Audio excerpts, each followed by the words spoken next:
Baik, kita bahas ya. Pertama, kita akan bahas dulu latihan soal ya, di pertemuan lalu.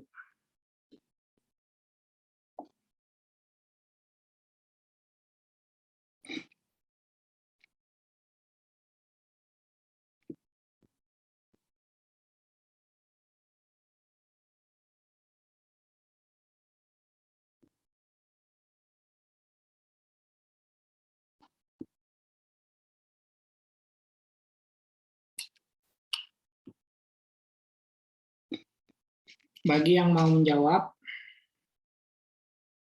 silakan tulis NIM dan nama di chat ya. Yang jawabannya benar akan mendapatkan poin. Nomor 1, Lita, silakan dibaca dulu pertanyaannya, kemudian dijawab.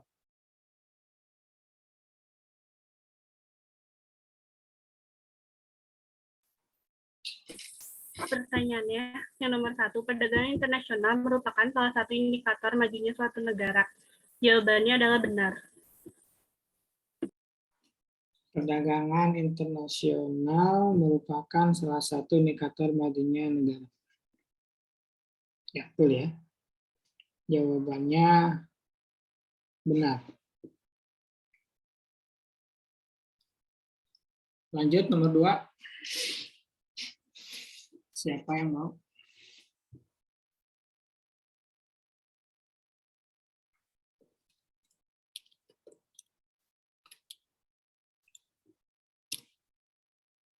Lita, silakan. Perkembangan bisnis internasional tidak berdampak kepada perpajakan. Jawabannya adalah salah. Ya, jawabannya salah karena yang benar itu berdampak. Lanjut nomor 3. Nadila. Nomor 3 soalnya, jika suatu negara menggunakan akses domisili, maka jika ada penghasilan yang berasal dari luar negeri akan dijadikan dipajaki di negara tempat berasal itu berada. Jawabannya benar. Jika suatu negara menggunakan asas domisili, maka jika ada penghasilan yang berasal dari luar negara akan dipajaki di negara tempat penghasilan itu berada. Jawabannya salah, kata kamu ya. Kenapa ya salah? Terus yang benarnya apa? Jawabannya benar, Bapak. Hah? Jawabannya benar.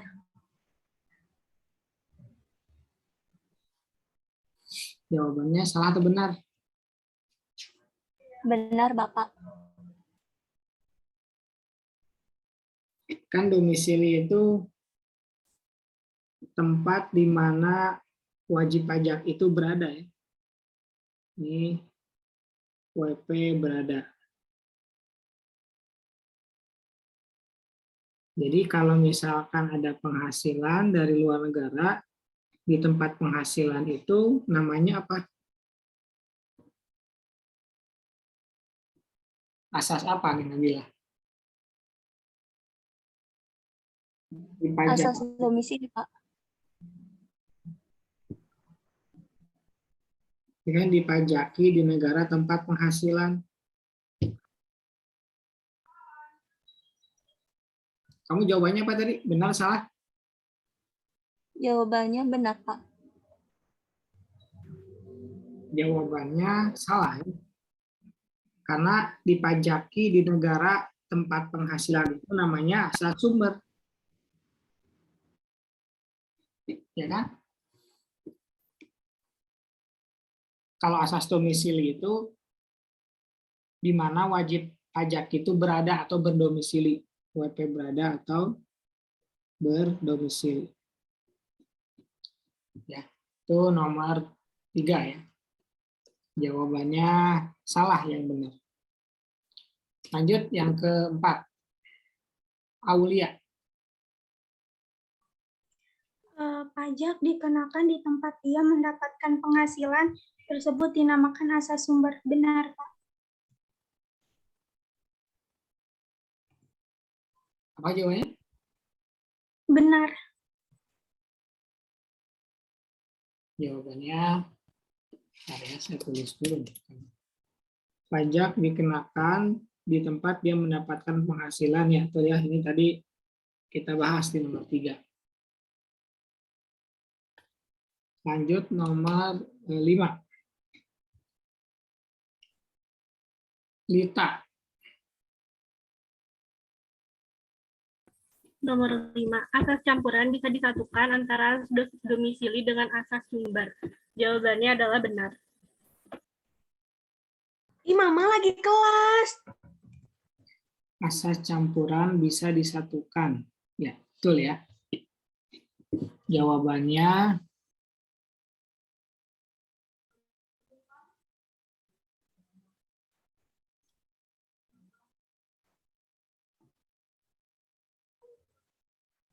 betul ya. Ini nomor 5 nih. Sekarang nomor 6.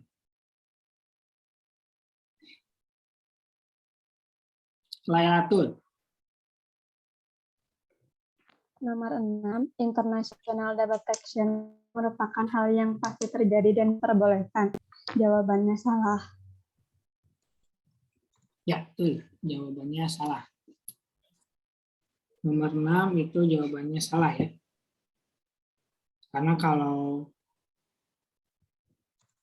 bukan terjadi transaksi internasional ya nggak akan ada. Lanjut nomor 7. Rizky Juliani. Nomor 7. Pentingnya pembicaraan antar negara agar tidak memberlakukan pajak yang lebih banyak kepada warga negara. Jawabannya benar.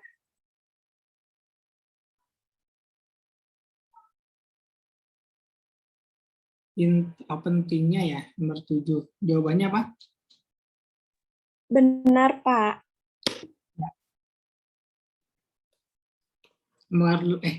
Tar. Sorry. Nomor berapa sekarang? 8. Aulia. Nomor 8, asas kewarganegaraan merupakan asas di mana pajak dikenakan atas berada di mana subjek pajak tersebut tinggal. Benar.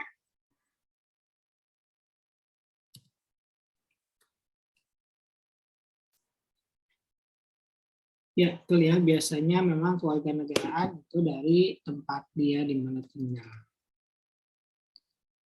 Masih ada ya, 9.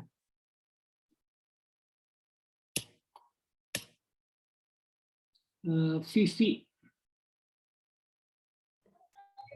Ya, Bapak. Jika terjadi transaksi di suatu negara dengan subjek pajak domisili dan berkewarganegaraan yang sama dengan tempat transaksi, maka jika negara tersebut menggunakan asas sumber, asas domisili dan asas kewarganegaraan akan sama hasilnya. Benar, Pak. Apa jawabannya? Benar, Pak. Benar ya. Lanjut, nomor 10. Cynthia. Semua negara akan memperebutkan agar pajaknya dikenakan di negaranya. Jawabannya benar. Ya, betul.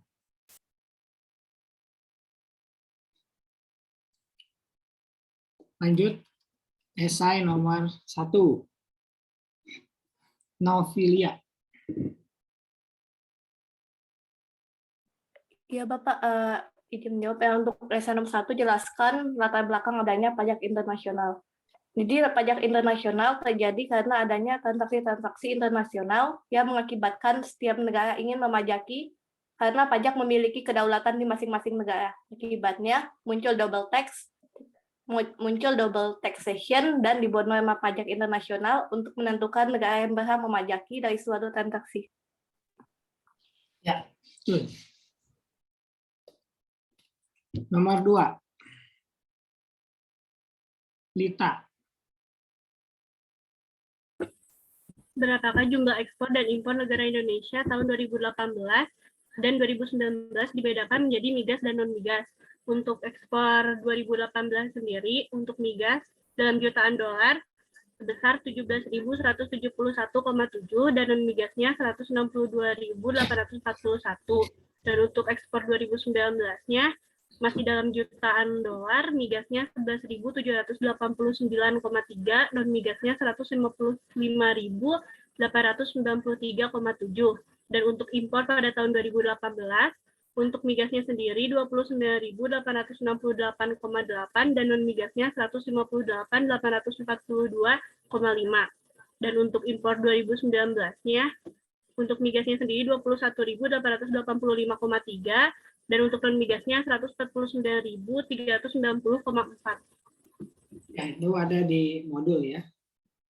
Lanjut ke nomor 3 ya. Nomor 3, Novilia. Nomor 3, simpulkan dari berbagai pengertian yang telah dijelaskan tentang pengertian hukum pajak internasional. Yang pertama ada kesimpulannya yaitu pajak internasional harus menghindari double taxation. Yang kedua ada hukum pajak internasional disepakati oleh masing-masing negara, artinya ketika membuat hukum pajak internasional maka harus disepakati minimal oleh 2 negara. Dan yang ketiga ada UU domestik harus mengatur tentang perpajakan non-residen atau subjek pajak luar negeri atau wajib pajak luar negeri. Contohnya di Indonesia PPh pasal 26 yang mengatur tentang aspek perpajakan dari penghasilan WNA. Ya, betul ya. Itu udah ada penjelasannya juga. Terus apa lagi? Nomor 4 ya. Pipit, silakan. Apa isi dari pasal 2 UU PPH, pasal 3 UU PPH, pasal 5 ayat 2 UU PPH, pasal 18 UU PPH, pasal 24 UU PPH, pasal 26 UU PPH, pasal 32 UU PPH. Untuk pasal 2 mengatur tentang subjek pajak dalam negeri ayat 3, subjek pajak luar negeri ayat 4, dan bentuk usaha tetap ayat 5. Untuk pasal 3 mengatur yang dinyatakan bukan subjek pajak. Pasal 5 ayat 2 mengatur tentang objek pajak bentuk usaha tetap. Untuk pasal 18 mengatur tentang perbandingan utang terhadap modal ayat 1, Control Freud Company ayat 2, hubungan istimewa ayat 3, 3D dan 4, prosedur persetujuan bersama kesepakatan harga transfer ayat 3A, Special Purpose Company ayat 3B dan 3C. Untuk pasal 24 UU PPH, yaitu mengatur tentang kredit pajak luar negeri. Untuk pasal 26, mengatur tentang objek pajak dan subjek pajak luar negeri. Untuk 32A mengatur tentang kewenangan melakukan tax treaty. Oke. Nomor 5. Debbie. Nomor 5, berikan contoh masing-masing minimal 3 kasus apabila suatu negara menerapkan asas domisili dan asas sumber, asas kewarganegaraan, dan asas teritorial. Yang pertama, kasus asas domisili dan asas sumber. Solomon merupakan warga negara Australia yang bertempat tinggal tetap atau berdomisili di Italia. Apabila Solomon memiliki penghasilan, maka negara yang berhak memajaki adalah negara Italia, karena Solomon berdomisili di Italia. Solomon menjual jasanya sebagai auditor untuk mengaudit laporan keuangan PT Ultra Jaya yang berada di Indonesia. Maka yang berhak memajaki adalah negara Indonesia. Karena penghasilan yang didapatkan oleh Solomon berasal dari Indonesia. Yang kedua, kasus asas kewarganegaraan. Gaji seorang tenaga kerja Indonesia atau TKI yang bekerja di Arab Saudi selama 1 tahun wajib membayar pajak ke pemerintahan Indonesia. Pemerintah Indonesia mengharuskan perusahaan yang terdaftar di Indonesia untuk membayar pajak, meski perusahaan tersebut beroperasi di luar negeri. Yang ketiga, kasus asas teritorial. Contohnya, Solomon mengaudit PT Ultra Jaya yang berada di cabang negara Malaysia, sehingga yang berhak memajaki Solomon adalah Malaysia, karena aktivitas yang dilakukan berada di teritorial Malaysia. Oke, nomor 6. Nadila. Baik, untuk nomor 6 itu soalnya apa perbedaan antara mengurangi pajak dengan unilateral dan bilateral disertai dengan contoh. Untuk pengertiannya itu sendiri, kebijakan secara unilateral berarti suatu negara dapat mengadopsi metode-metode penghindaran pajak berganda internasional dalam UU domestik negara tersebut.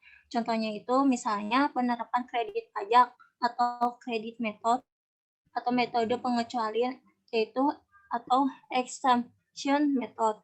Terus yang kedua itu ada sedangkan kebijakan bilateral berarti suatu negara dapat membuat persetujuan dengan negara lain atau tax treaty mengenai penghindaran pajak berganda. Contohnya itu mengurangi pajak dengan unilateral.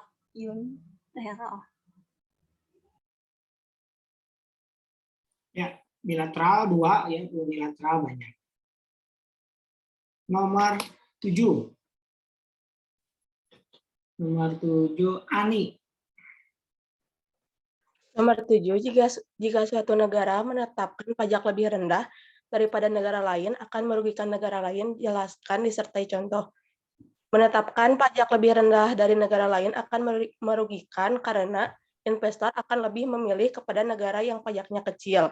Contohnya, negara Malaysia menetapkan pajak penghasilan sektor jasa hanya 5%, sedangkan Indonesia mencapai 10%, sehingga investasi sektor jasa lebih dominan ke Malaysia. Ya, betul ya, merugikan. 8. Baby. Dalam kondisi apa terjadi praktik tidak sehat dalam perpajakan internasional?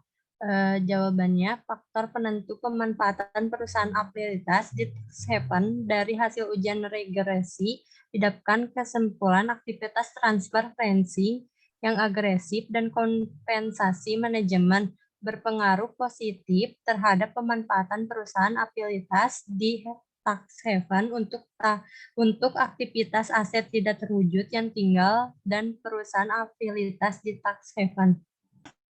Ya, salah satunya transfer pricing, boleh. Berikutnya, silakan. Novilia.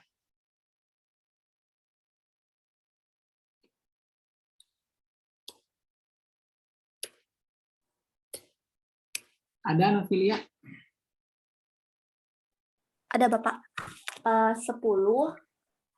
Jelaskan apa yang dimaksud dengan tax treaty. Jadi tax treaty adalah perjanjian perpajakan antara dua negara yang dibuat dalam rangka meminimalisir pajak berganda dan berbagai usaha penghindaran pajak atau P3B. Kamu nggak baca dulu pertanyaannya ya? Jelaskan apa yang dimaksud dengan tax treaty, Pak. Oke, jawabannya apa? Jawabannya, tax treaty adalah perjanjian perpajakan antara dua negara yang dibuat dalam rangka meminimalisir pajak berganda dan berbagai usaha penghindaran pajak.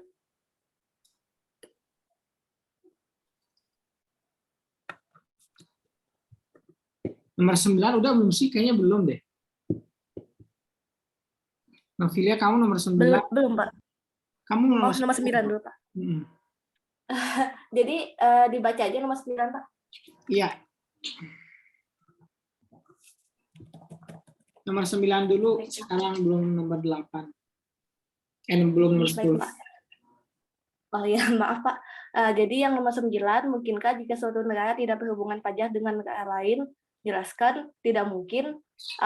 Hal ini dikarenakan jika suatu negara tidak berhubungan pajak dengan negara lain, maka tidak akan ada transaksi atau perdagangan internasional. Nah, hal ini mengakibatkan negara tersebut akan menerima penghasilan yang lebih sedikit, sedangkan pendapatan dari pajak atas suatu negara selalu lebih besar dari 80%. Dan negara tersebut tidak akan berkembang karena perputaran uangnya hanya terjadi dalam negara tersebut. Oke. Nomor 10 terakhir. Siapa nih? Aulia. Tax treaty adalah pengenaan pajak lebih dari satu kali oleh dua negara atau lebih atas suatu penghasilan yang sama. Pertanyaannya belum dibaca. Jelaskan apa yang dimaksud dengan tax treaty. Tax treaty adalah pengenaan pajak lebih dari satu kali oleh dua negara atau lebih atas suatu penghasilan yang sama. Oke. Nah, itu ya untuk materi bab pendahuluan. Silakan, barangkali ada yang mau bertanya dulu materi pertemuan lalu.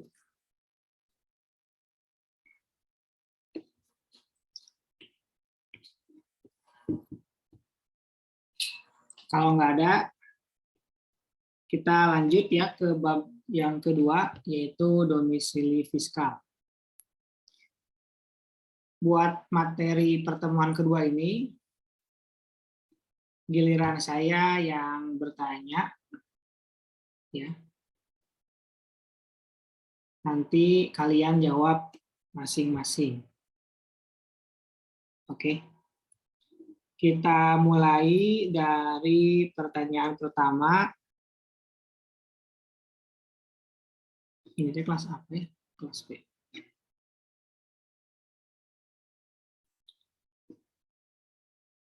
Ani. Ada Ani?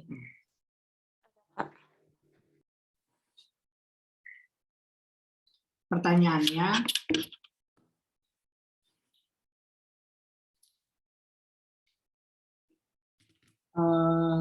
apa tadi? Kok saya lupa? Mana ya? Pertanyaan pertama buat Ani, apa pentingnya domisili fiskal?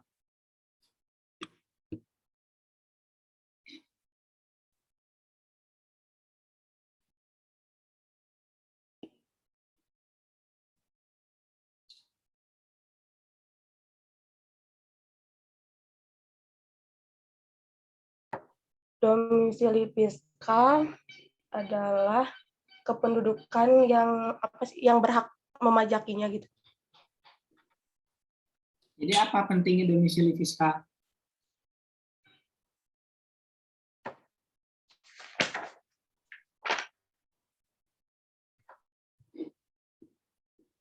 Kita lempar ke Winda.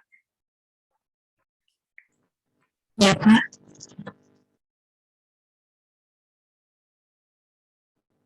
Pentingnya domisili fiskal itu untuk menentukan negara mana yang lebih berhak untuk memajakinya. Ya, betul. Itu jawabannya. Berikutnya, residen disebut juga sebagai apa? Istilah pajak internasionalnya. Gina. Iya, Pak. Sebagai penduduk atau SPDN, bukan, Pak? Ya, betul. Berikutnya,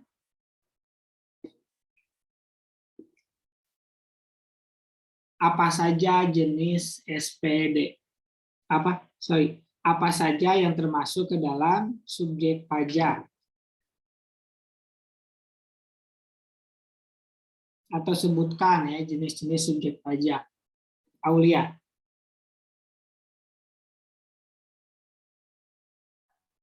Iya, Pak.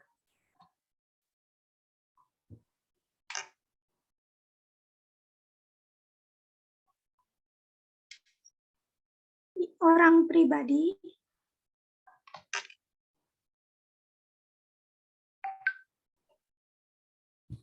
Oke, Putri. Aulia masih salah ya. Putri. Iya, Pak. Subjek pajak dalam negeri, subjek pajak luar negeri, Ya. dan badan usaha tetap, bukan, Pak? Ya, betul. Pertanyaan berikutnya. Apa bedanya wajib pajak dengan subjek pajak? Nadilah.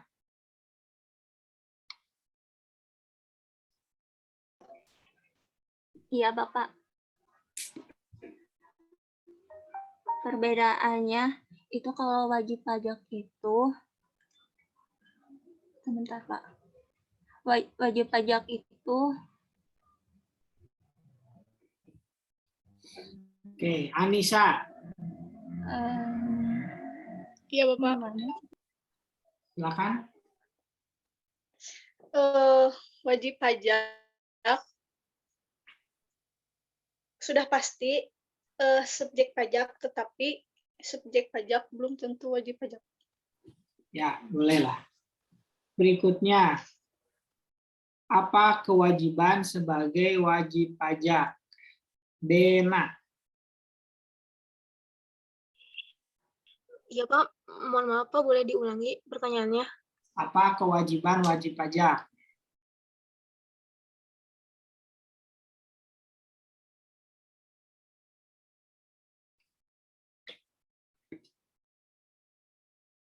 Vivi. Iya, Bapak. Silakan. Bisa diulang nggak, Pak, pertanyaannya tadi? Kewajiban wajib pajak. Kalau wajib pajak melakukan kewajibannya, Pak. Kalau subjek itu yang enggak diwajibkan. Ya, belum nyambung ya. Fauzi. Silakan. Hadir, Pak.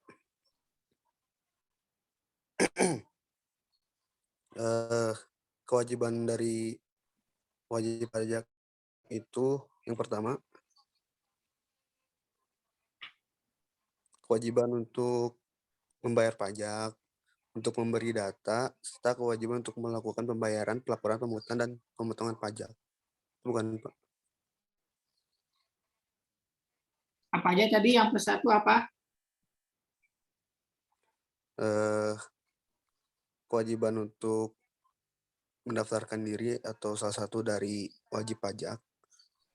Yang utama, melaporkan untuk melakukan pembayaran atau pelaporan setelah pemungutan pajak.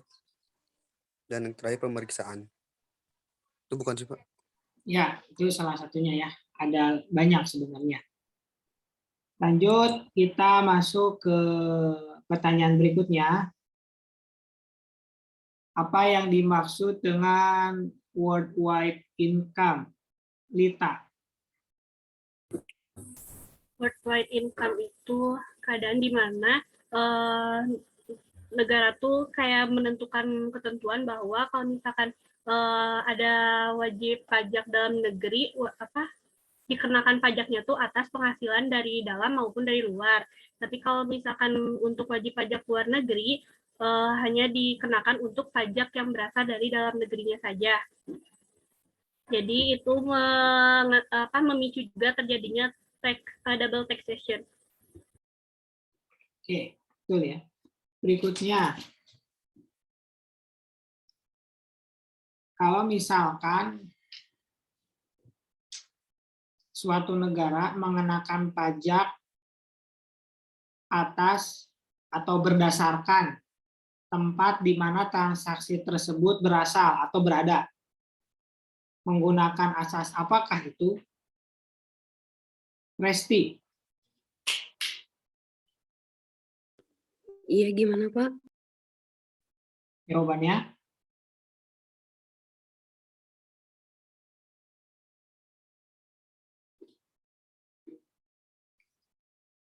Latifa. Iya, Pak. Asal sumber. Salah. Eka. Iya, Pak. Apakah suara saya terdengar, Pak? Ya, silakan. disebut asas domisili. Salah. Gaby, Ya, Pak. silakan. Asas kewarganegaraan. Salah. Lailatul. Asas teritorial, Pak. Ya, betul. Itu asas yang berdasarkan tempat ya. Transaksi perpajakan tersebut berlangsung. Berikutnya, apa istilah lain atau jangan deh. Apa kepanjangan P3B? Fitri.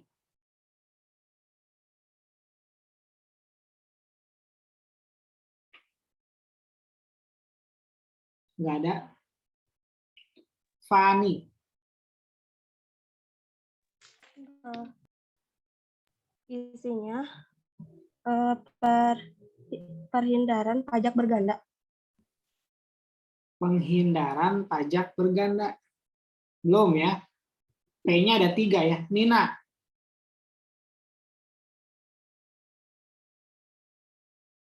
Pak. Silakan. Persetujuan penghindaran pajak berganda atau tax treaty. Ya, betul. Berikutnya, apa saja kriteria dari subjek pajak orang pribadi? Kriteria subjek pajak orang pribadi. Silakan, Pipit.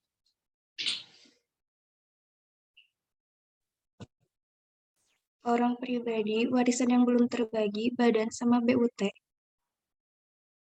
Salah. Pertanyaannya bukan itu. Cynthia. Orang pribadi yang berada di Indonesia lebih dari 183 hari atau lebih dari 12 atau dalam jangka waktu 12 bulan. Atau orang pribadi yang dalam 1 tahun pajak berada di Indonesia dan mempunyai niat untuk bertempat tinggal di Indonesia. Oke. Berikutnya, bagaimana cara membuktikan seseorang itu memiliki niat tinggal di Indonesia? Debbie.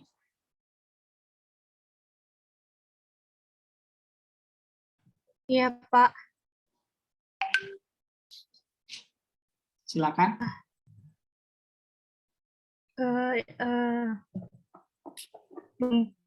Membayar pajak bukan, Pak? Bukan. Novilia.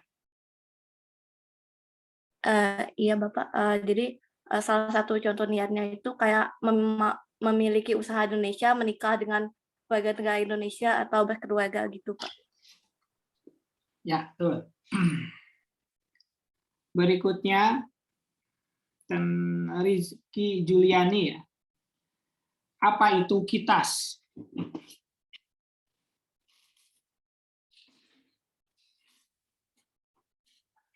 Ada Rizky?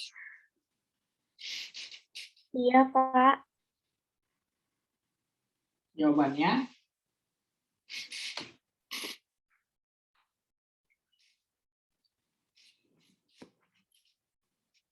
Lanjut. Ani. Ya, Pak.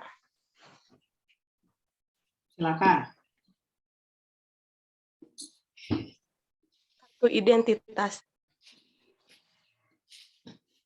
Apa kitas itu? Kartu identitas. Ya, betul. Apa syarat menjadi SPLN? Aulia.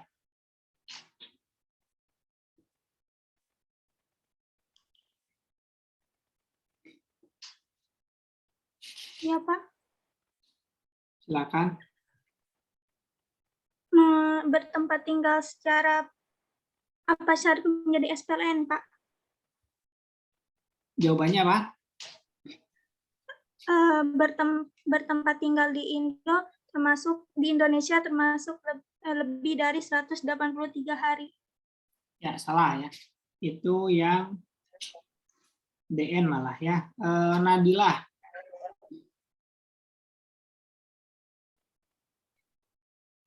Iya, Bapak. Untuk jawaban itu,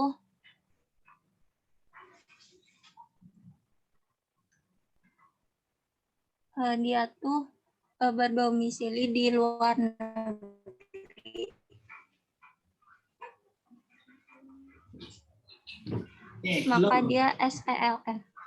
Bukan ya. Dena. Iya, Pak.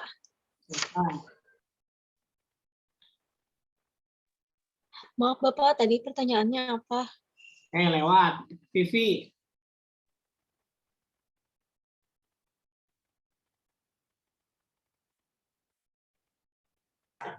Bapak pertanyaannya bisa diulang? Enggak. Resti.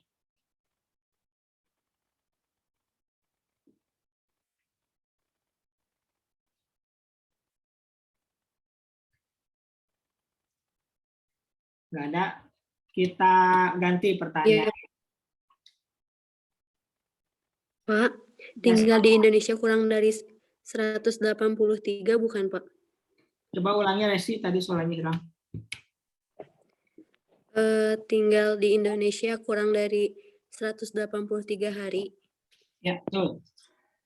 Salah satunya itu ya. Lanjut ya, pertanyaannya apa syarat menjadi SPDN bagi Badan? Latifah. Didirikannya badan di Indonesia dan bertempat atau berkantor di Indonesia. Ya, betul. Pertanyaan berikutnya. Apa perbedaan subjek pajak dalam negeri dan subjek pajak luar negeri? Eka. Ya, Pak. Perbedaan subjek pajak dalam negeri dan subjek pajak luar negeri. Apabila sebagai wajib pajak dalam negeri pasti dikenakan pajak yang dari dalam maupun luar negeri. Sedangkan kalau wajib pajak luar negeri hanya dipajaki yang berasal dari Indonesia saja.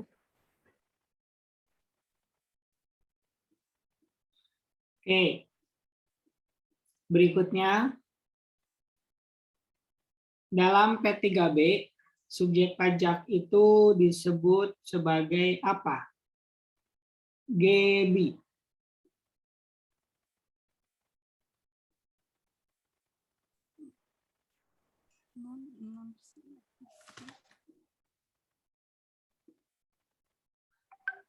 Tekstreti, Pak. Bukan, Fitri. Presiden bukan, Pak? Apa? Presiden. Presiden.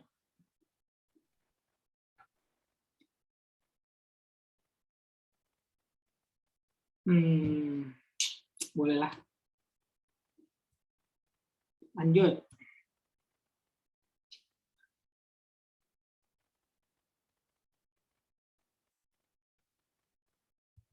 Kenapa setiap negara itu ingin banyak punya wajib pajak? Fani.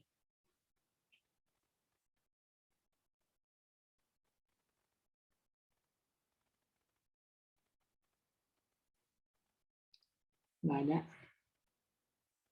Pipit.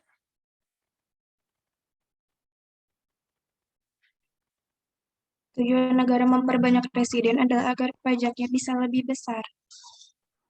Ya, betul. Oke, berikutnya sebutkan contoh yang termasuk ke dalam active income. Debbie.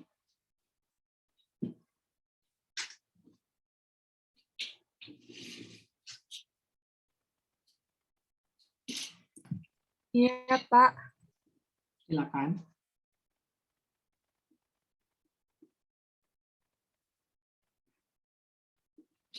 Rizky. Iya, Pak. Silakan.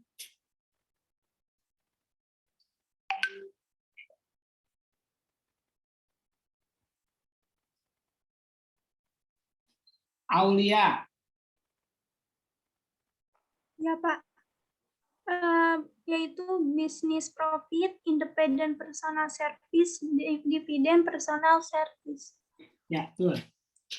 Sebutkan dua model tax treaty. Nadilah.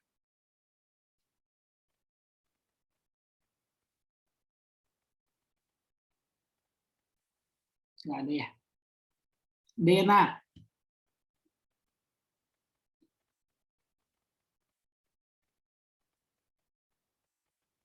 Iya, Pak.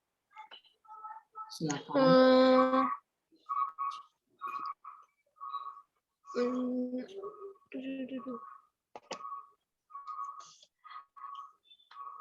Vivi. Jawabannya OECD sama UN, Pak. Ya, betul. Berikutnya, apa kepanjangan dari OECD? Gaby.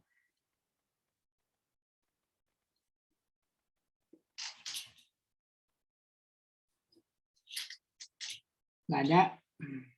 Fani. Ya, Gaby silakan.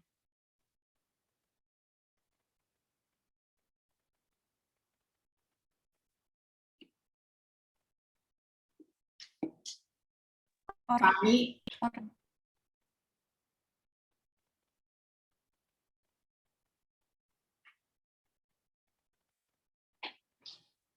Nggak ada. Amanda. Organization for Economic. Oh ya, Fani. Silakan, Fani. Organization for Economic, the operation and development. Oke. Berikutnya. Negara apa yang termasuk ke dalam negara yang menggunakan model OECD? Debbie. Amanda. Iya, Pak. Silakan. Negara Apa?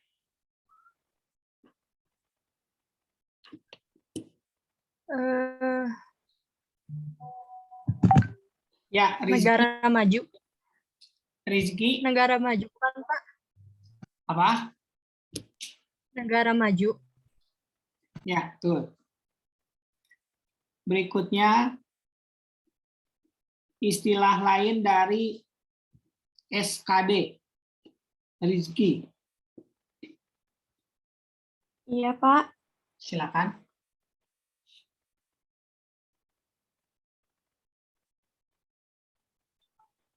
Surat keterangan domisili. Itu kepanjangannya ya. Bahasa Inggrisnya apa?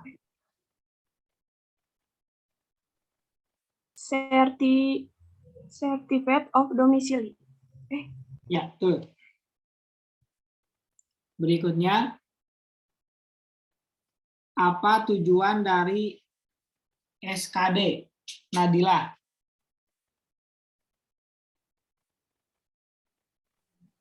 Ya, Bapak. Tujuan dari SKD itu untuk mengetahui keterangan dia domisilinya di mana, untuk membuktikan seseorang telah menjadi penduduk, dan juga admin pembuktian domisili tempat dia berada. Oke. Apa itu time test? Dena.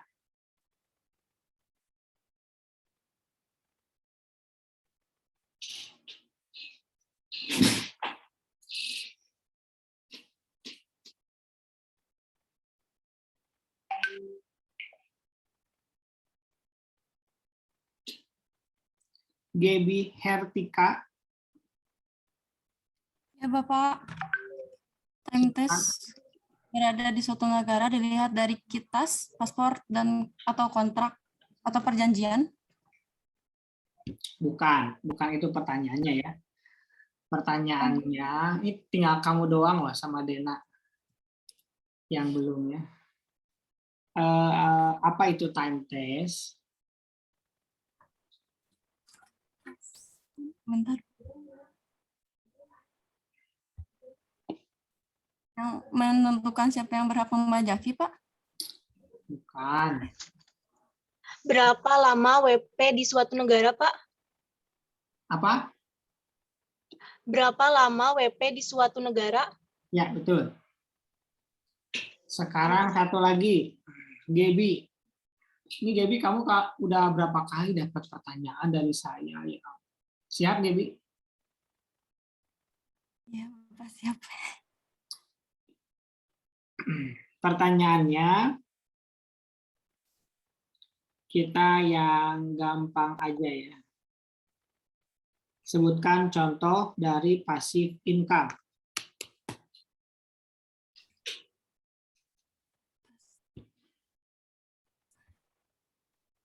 Bentar.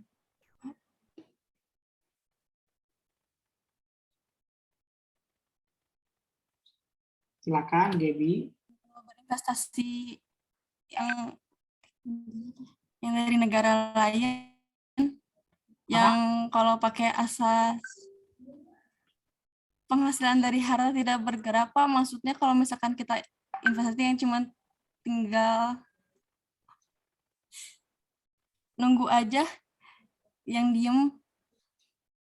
Hei, lihat, dengerin pertanyaannya. Pertanyaannya itu apa contoh passive income? Dividen, Pak. Dividen. Apa lagi?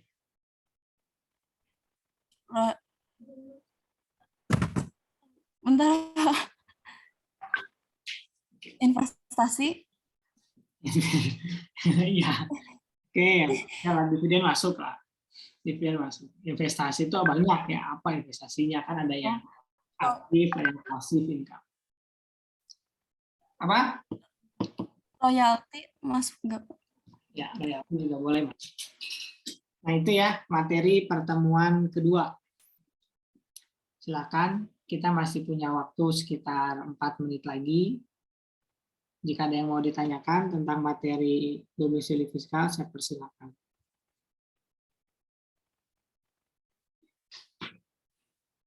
Ada Bapak, saya izin bertanya. Ya, silakan. Untuk kebijakan suatu negara mengenai yang dikatakan subjek pajak dalam negeri kan berbeda-beda, Pak. Tidak semuanya 183 hari seperti Indonesia. Nah, bagaimana cara penyesuaian kebijakan ini antar negara? Misalnya kayak negara Indonesia yang mengatakan bahwa SPDN itu orang pribadi yang bertempat tinggal di Indonesia lebih dari 183 hari, dan misalnya ada orang pribadi yang bertempat tinggal di Indonesia selama 190 hari, otomatis itu kan dikatakan sebagai SPDN. Sedangkan di negara lain mengatakan bahwa SPDN harus bertempat tinggal di negaranya lebih dari 200 hari. Nah, orang pribadi ini akan dikatakan sebagai SPDN atau SPLN dari kedua negara, Pak, sehingga dapat terhindar dari double taxation. Ya, kita tahu ya, kayak misalkan di Amerika itu kalau nggak salah tuh 40 hari gitu ya, apa 80 hari gitu di Amerika. Terus di Malaysia itu 120 hari ya. Nah, gimana dong kalau misalkan kayak gitu? Ya jawabannya adalah kembali lagi ke tax treaty atau perjanjian penghindaran pajak berganda. Jadi nanti apakah dilihatnya itu adalah residen non-residennya atau dilihat dari mana penghasilan itu berasal. Nanti di pertemuan berikutnya, ya pertemuan berikutnya kita akan belajar apakah benar nih residen dulu yang ditentukan, gitu ya. Bocorannya adalah sebenarnya residen atau non-residen itu hanya menunjukkan kemudian setelah ditentukan siapa yang berhak memajaki, baru nanti siapa yang dia itu residen mana. Jadi pertamanya itu sebenarnya dari penghasilannya dulu pada prakteknya ya, karena lihat di tax treaty itu nggak lihat dulu dari penghasilannya, dari domisilinya dari mana dulu, tapi penghasilannya jenisnya apa, terus siapa yang berhak memajaki, atau pertama jenisnya apa, yang keduanya itu adalah berasal dari mana penghasilan tersebut. Baru kemudian ditentukan negara mana yang berhak memajaki. Nah, setelah ditentukan berhak negara mana yang berhak memajaki, maka ditentukanlah si residen itu. Residennya mana, begitu. Ada lagi, silakan yang mau bertanya mungkin. Boleh langsung ya. Bapak izin bertanya. Silakan.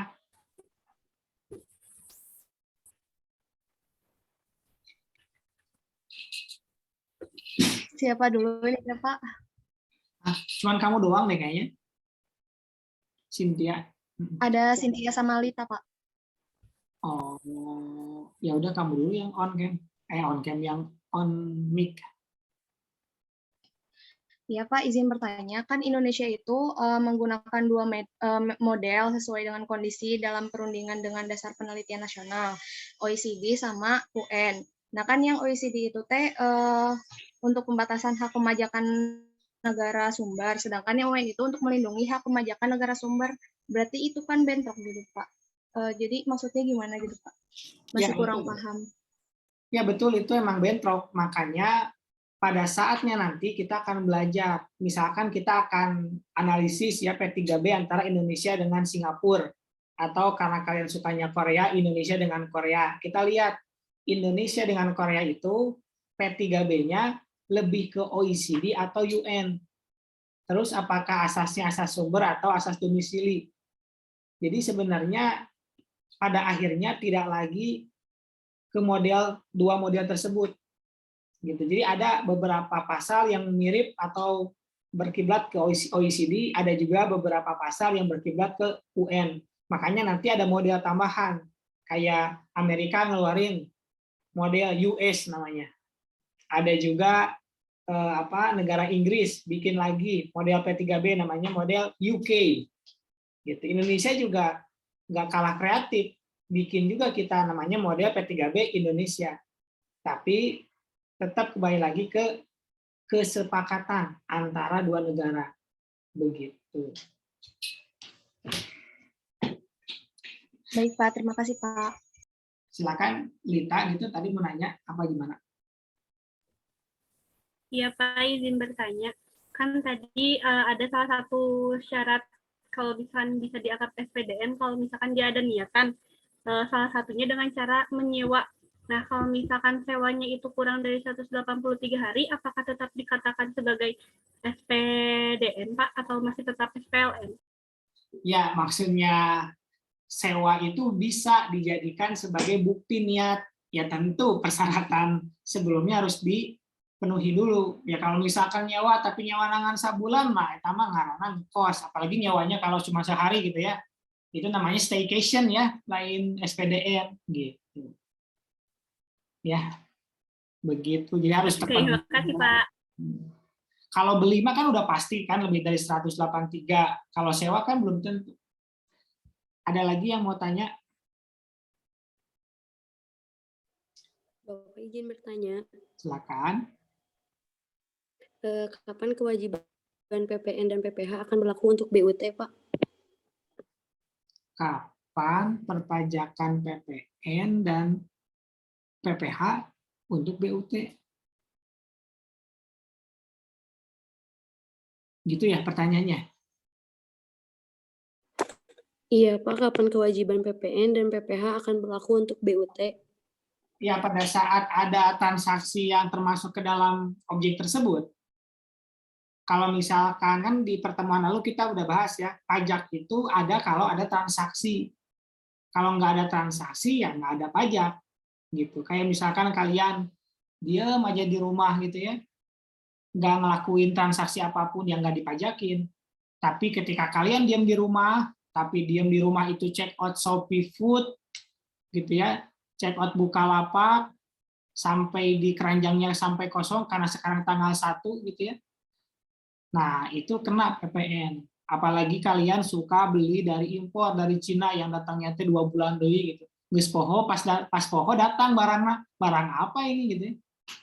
Kan bentar lagi lebarannya, jadi harus dari sekarang make up, apalagi alat-alat buat sombong-sombongan nanti lebaran gitu. Silakan, ada lagi. Baik, Pak. Terima kasih. Bapak izin bertanya. Ya. Kalau perlakuan pajak terhadap BUT itu bagaimana? Ya sama ya, tadi di materi dijelaskan sama dengan badan. Sama dengan badan, jadi sebenarnya BUT itu gitu ya, dipersamakan dengan badan. Di modul juga ada catatan itu, tulisan itu. Begitu. Baik Pak, terima kasih. Ya. Anything else? Kita harus pakai bahasa Inggris ya, karena dia internasional ya. Nantilah kita cobain jawabnya pakai bahasa Inggris nanti dicoba. Oke, kalau nggak ada, jangan lupa tugasnya dikerjakan kalau mau, kalau nggak juga nggak apa-apa, terserah kalian. Kita ketemu lagi di pertemuan berikutnya ya. Kalau nggak salah, nggak ada libur ya kalau Selasa, yang libur hari Kamis. Oke, terima kasih semuanya. Saya tutup. Assalamualaikum warahmatullahi wabarakatuh. Waalaikumsalam warahmatullahi wabarakatuh.